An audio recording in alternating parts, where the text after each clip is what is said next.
কাস্তে নিয়ে। গাছে গিয়ে যে চড়েছি, ছোট এক ডাল ধরেছি।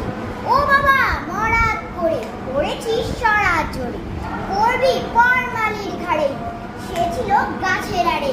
বেটা ভাই বড় নদ ছাড়, ধুমাধুম গোটা দুচা, দিলে খুব দিল বসি, একদম জোরসে ঠুসি। আমিও বাগিয়ে থাপড়, দেহাওয়া চাগিয়ে কাপ, লাফিয়ে ডিঙ্গো দেয়াল, দেখি এক ভিতরে শিয়াল। আরে ধ্যান, শিয়াল কোথা, ভোলাটা দাঁড়িয়ে কোথা, দেখেছি আঁতকে ওঠা, ঝুললে ছোটা। আমি কই কম্ম কাবার, পুকুরেই করবে সাবার। বাবা গো মা গো বলে পাঁচিলের উপল গলে ঢুকি গো বসদের ঘরে, যেন প্রাণ আসলো ধরে। যাবো ফের কানমলি ভাই, চুরিতে আর যদি যাই, তবে মন না আমি নিছা, পুকুরে চামড়া খিঁচা। সে কি ভাই যাই রে ভুলো, মালির ওই পিকনিগুলো। কি বলিস ফের হাতটা, তৌবা না